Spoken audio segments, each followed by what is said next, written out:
नमस्कार, मेरा नाम है मृत्युंजय त्रिवेदी और आप देख रहे हैं अमर उजाला। इस वक्त हमारे साथ मौजूद हैं हरियाणा कांग्रेस के प्रदेश अध्यक्ष उदयवान जी।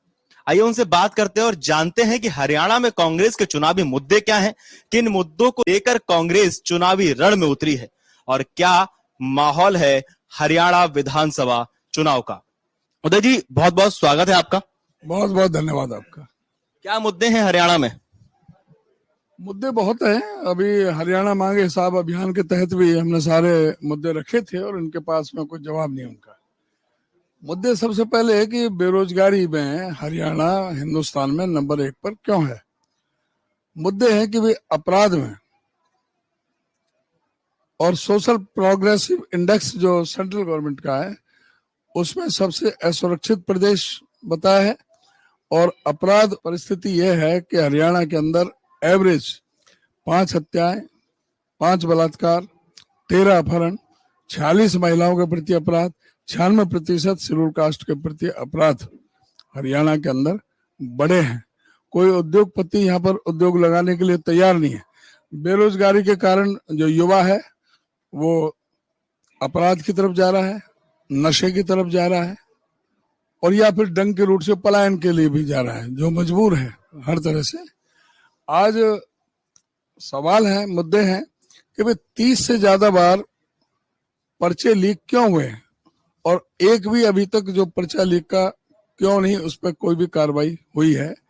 सरकारी नौकरी 2 लाख खाली पड़ी है तो ये ठेके की नौकरी क्यों सरकार दे रही है? ठेके पर क्यों, जिसमें कोई मेरिट नहीं, कोई रिजर्वेशन नहीं, कोई जॉब सिक्योरिटी नहीं। जहाँ 50,000 की तनख्वाह है वहाँ 20,000 में रख रहे हैं, जहाँ 30,000 देने चाहिए 10,000 में रख रहे हैं। तो ये सरकार खुद ठेकेदार बन गई। आज मुद्दे शिक्षा का और स्वास्थ्य का जो पूरी तरह से बंटाधार कर दिया है। कोई इन्वेस्ट करने के लिए कोई उद्योगपति आ नहीं रहे। इन्होंने कहा था भाई 6,19,000 करोड़ का निवेश होगा हरियाणा में। इन्होंने लीला होटल में किया था ड्रामा और 429 MOU साइन हुए हैं। 2 लाख हरियाणा के युवाओं को नौकरी मिलेगी, रिजल्ट 0। आज अर्थव्यवस्था चौपट हो गई। 70,000 करोड़ का कर्जा 4.5 लाख करोड़ को पार कर गया।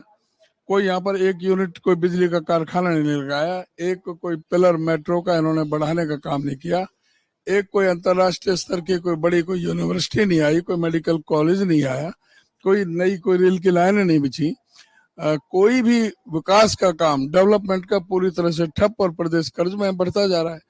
तो ये सारी परिस्थितियां हैं और इसके लिए जवाब मांग रहे हैं। मुद्दों की बहुत ज्यादा भरमार है, इनके पास में कोई जवाब नहीं है। फिर इनका व्यवहार, मुद्दे हैं किसानों के साथ में 13 महीने तक बैठे रहे किसान, उनकी बात नहीं सुनी। सर्दी गर्मी बरसात उनको तरह तरह से अपमानित किया गया, उनको आतंकवादी कहा गया, उनको खालिस्तानी कहा गया, उनको परजीवी कहा गया। तो किस तरह से उनके साथ में बर्ताव हुआ। 700 से ज्यादा किसानों ने अपने प्राणों का बलिदान कर दिया। कोई 2 मिनट का ये मौन तक भी नहीं रख सके। हमारी महिला पहलवान जिन्होंने देश विदेश में भारत का झंडा फहराने का काम किया, हमारा मान सम्मान बढ़ाने का काम किया, उन्होंने अपने उनके जब खिलाफ जो यौन शोषण की जो थी, बजाय कार्रवाई करने के उस ब्रजभूषण शरण सिंह के पीछे सरकार जाकर के खड़ी हो गई। सुप्रीम कोर्ट की इंटरवेंशन से FIR दर्ज हुई नहीं, तो उसको FIR तक दर्ज नहीं हुई। उधर पार्लियामेंट का उद्घाटन हो रहा था और हमारी उन बेटियों को सड़क पर पुलिस के द्वारा घसीटा जा रहा था, उनको अपमानित किया जा रहा था। ये सारे मुद्दे हैं। अच्छा, सवाल शैलजा कुमारी को लेकर, सवाल भूपेंद्र हुड्डा को लेकर, क्या मुद्दा है CM बनने की चाह? कोई मुद्दा नहीं है। CM तो जो विधायक दल चाहेंगे, हाईकमान जो चाहेगा वो CM बनेगा। क्या है CM फेस आपकी तरफ से? वैसे CM फेस कांग्रेस पार्टी, हाथ का पंजा। अच्छा, एक सवाल और, आप 4 बार विधायक रह चुके हैं, एक बार लोकदल से, एक बार आपने निर्दलीय चुनाव लड़ा, आप जीते, 2 बार कांग्रेस से, अभी आप कांग्रेस प्रदेश अध्यक्ष हैं, CM बनना चाहते हैं? ऐसा है, मैंने अभी बताया ना आपको, हमारा लक्ष्य है सत्ता में आने का, कांग्रेस की सरकार लाने का। कौन CM बनेगा ये बाद में फैसले होते हैं। हमारा सामूहिक तौर पर सभी चुनाव लड़ रहे हैं। ये विधायक दल, उनकी क्या आकांक्षा है, उनके क्या किस तरह से वो चाहते हैं, हमारा हाईकमान क्या चाहता है, ये उस समय के मुद्दे हैं। अभी सीधा लक्ष्य है सरकार में आने के लिए अपना बहुमत लेना।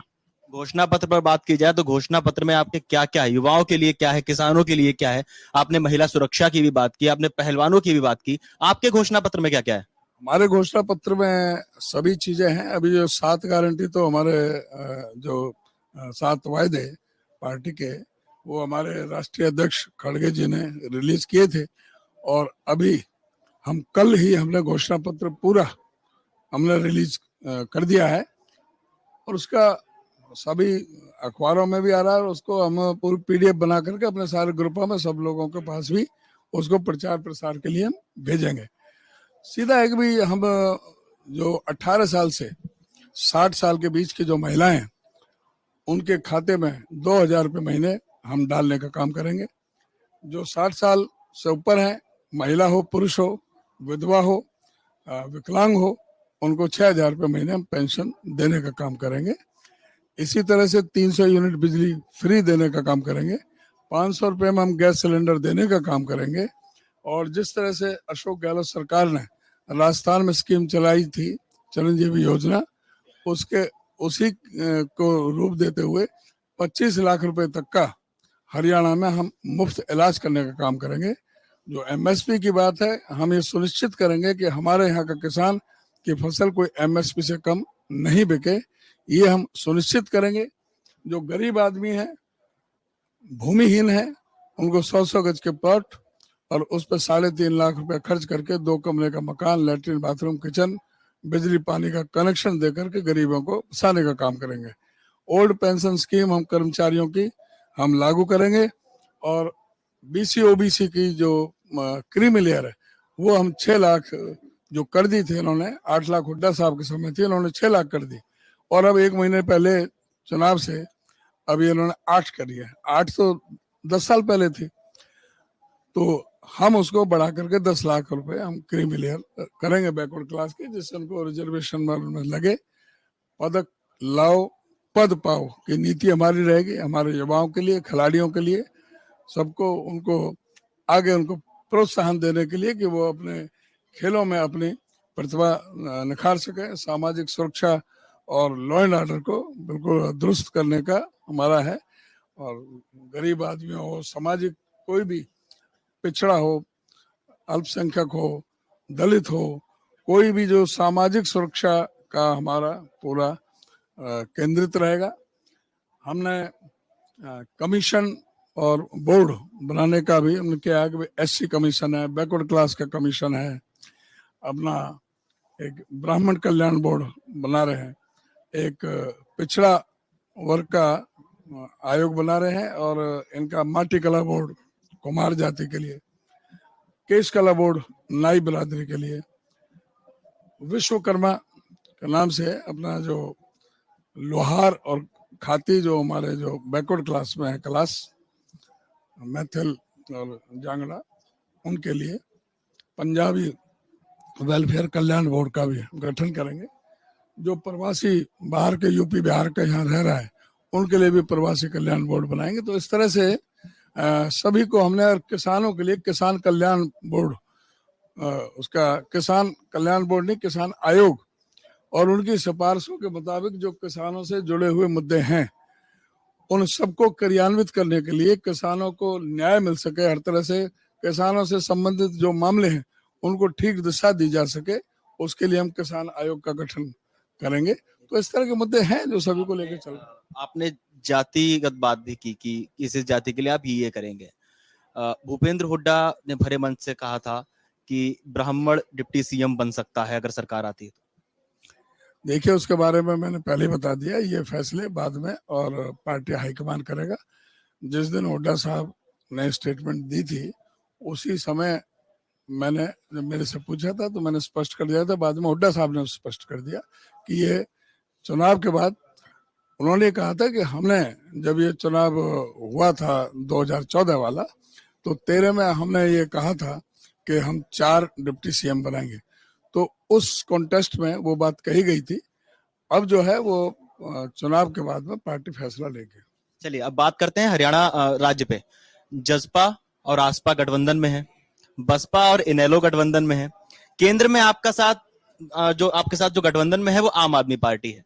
यहाँ आप अकेले चुनाव लड़ रहे हैं, आम आदमी पार्टी से आपका गठबंधन नहीं है। लेकिन लेकिन जब केजरीवाल जेल से आते हैं, उन्हें बेल मिलती है, चुनाव प्रचार के लिए आते हैं, हरियाणा पे उनका पूरा फोकस है। क्या लगता है, एक तरफ केंद्र में आपका गठबंधन है, यहाँ आप लोग अलग अलग रण में चुनाव लड़ रहे हैं। आपने तीनों के बारे में बात कर ली। जेजेपी और आसपा 0+0 0 ही होता है। ये तो जमानत जब्त पार्टी है। कैसे? अरे आप बताओ कि इसमें पार्लियामेंट में किसकी जमानत बची है? जिस दुष्यंत चौटाला ने विधानसभा के चुनाव में 93,000 वोट लिए हैं और अभी पार्लियामेंट के चुनाव में उनकी मदर खड़ी हुई तो उसको 900 वोट मिली। एक भी जेजेपी का व्यक्ति आप बता सकते हैं जिसकी जमानत बची हो? और पूरा 90 के 90 विधानसभा में दुष्यंत चौटाला समेत एक भी कैंडिडेट ऐसा नहीं है जिसकी जमानत बचे। पहली बात। इनेलो जिसकी बात करो, इनेलो बीएसपी, इनेलो को तो पहले लोगों ने नकार दिया, इनेलो इसकी जरूरत नहीं है। और जिसकी जसपा और आसपा भी तो साथ में है। जजपा आसपा की तो मैंने अभी तो बताई है। आसपा का कहीं है, कहीं नामो निशान कहीं है? यहाँ आसपा को कौन जानता है? क्या इनेलो और बसपा? इनेलो और बसपा का मैं बता रहा, इनेलो को तो पहले कह दी इनेलो, इसकी जरूरत नहीं है। और केजरीवाल पे आते हैं। और इनेलो का और बीएसपी का दोनों का जो वोट बैंक है इसमें जो पार्लियामेंट में है वो 2.98% है दोनों को मिला करके। और जमानत बचाने के लिए 17% चाहिए। और जहां तक आम आदमी पार्टी का है जिसकी आप बात कर रहे हो, आम आदमी पार्टी 2019 में सभी चुनाव लड़ी थी, 0.48% वोट आई थी, नोटा से भी कम। और उसके बाद आदमपुर में उपचुनाव हुआ था। आम आदमी पार्टी के जो मुख्यमंत्री अरविंद केजरीवाल, वो उनका नेटिव प्लेस है। मुख्यमंत्री थे? मैं कह रहा हूँ उनका नेटिव प्लेस है अरविंद केजरीवाल जी का। वो मुख्यमंत्री थे दिल्ली के और नए नवेले बने थे भगवंत मान पंजाब के। दोनों के बीच में आदमपुर है, वहां पे उपचुनाव हो रहा था। तो दिल्ली और पंजाब की सारी सत्ता और आम आदमी पार्टी वहां पे लगी रही। वोट कितने आई? 2.9%।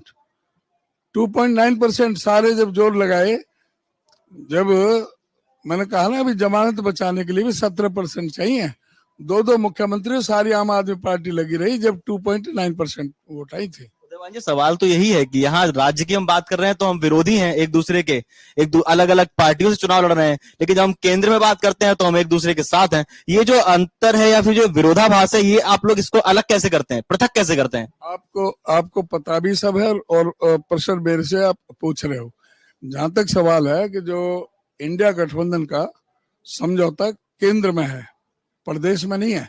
और जो यहाँ पर एक तो वही है ना। सुनो ना, जब आप पहले मेरे जवाब पूरा सुनो।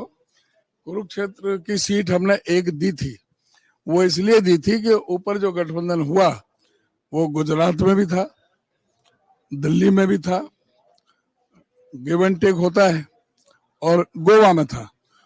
उन्होंने कहा भाई हमारे प्रदेश अध्यक्ष के लिए एक सीट आप हमें हरियाणा में दे दो। बदले में और जगह ले ली थी, जैसे दिल्ली में, गुजरात में, गोवा में। वो कांग्रेस को मिली वहां सारी मैक्सिमम। तो इस वजह से एक सीट उनको दी गई थी, वो भी वहां पर।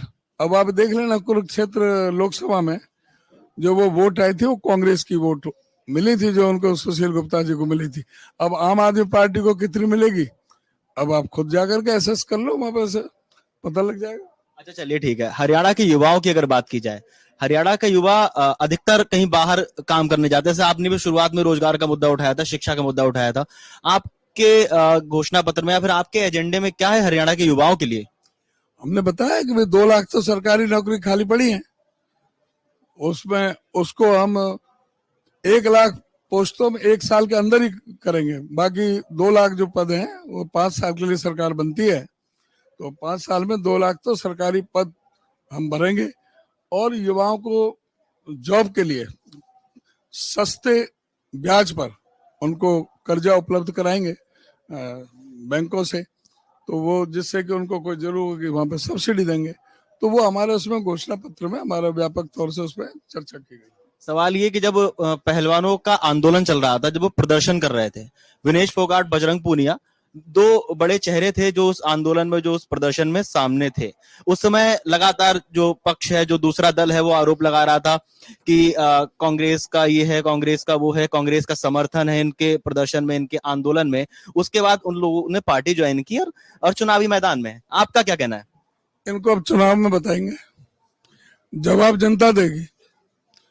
जो साक्षी मलिक, विनेश फोगाट, बजरंग पूनिया, जिन्होंने अंतर्राष्ट्रीय स्तर पर हमारी देश की ख्याति बढ़ाने का काम किया, उनके आंसुओं को देखा है आपने? साक्षी मलिक ने किस तरह से जूते रखे थे, किस तरह से विनेश फोगाट के आंसू देखे आपने, और किस तरह से विनेश फोगाट के साथ में अब जो इन्होंने षड्यंत्र के तहत उसको पद से, ओलंपिक में पदक से उसको वंचित करने का षड्यंत्र चाहे इन्होंने, ये सारा जवाब पब्लिक देगी।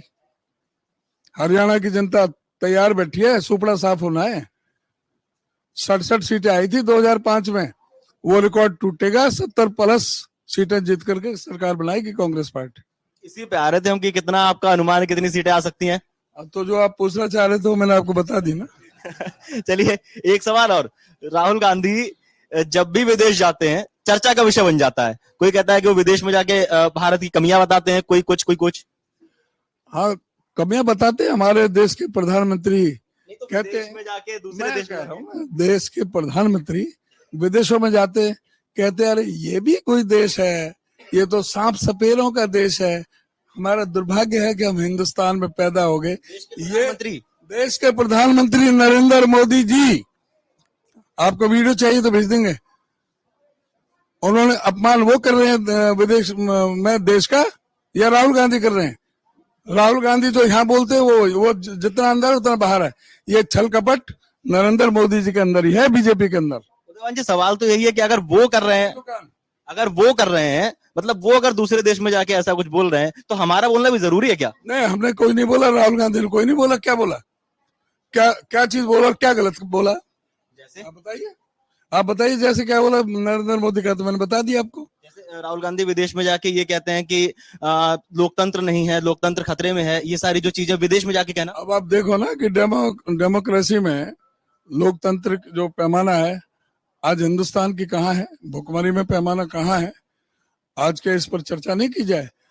आज जो यहाँ मैं बोल रहा हूँ ना, ये भी विदेश में कुछ हमारे ऐसे साथी होंगे जो सुन रहे होंगे कि हमारा प्रदेश अध्यक्ष कांग्रेस का क्या बोल रहा है। आज जो है ना, सारा दुनिया, ग्लोबल, पूरा सब जगह आज कोई चीज छुपी नहीं हो। जो राहुल गांधी यहाँ बोलता है वो वहां भी सारे अंतरराष्ट्रीय स्तर पर, अमेरिका ही नहीं सभी देशों में सारी चीज होते हैं। जो चाहे प्रधानमंत्री लाल किले से झूठ बोलता हो और चाहे राहुल गांधी सच्चाई बोलता हो, यहाँ भी वो बोलता है सच और वहां भी बोलते हैं। चलिए, बहुत बहुत धन्यवाद उदयवान जी आपका। तो आप सुन रहे थे हरियाणा कांग्रेस प्रदेश अध्यक्ष उदयवान जी को। आपने सवाल सुने, आपने उनके जवाब सुने। आप लोगों को क्या लगता है, हमें कमेंट करके बताइए और देखते रहिए अमर उजाला। अगर आप ये वीडियो YouTube पर देख रहे हैं तो हमारे चैनल को सब्सक्राइब कर बेल आइकन दबाएं, और Facebook पर देख रहे हैं तो हमारे पेज को लाइक करें। 8 मिलियन प्लस सब्सक्राइबर, आपके इस भरोसे के लिए बहुत धन्यवाद।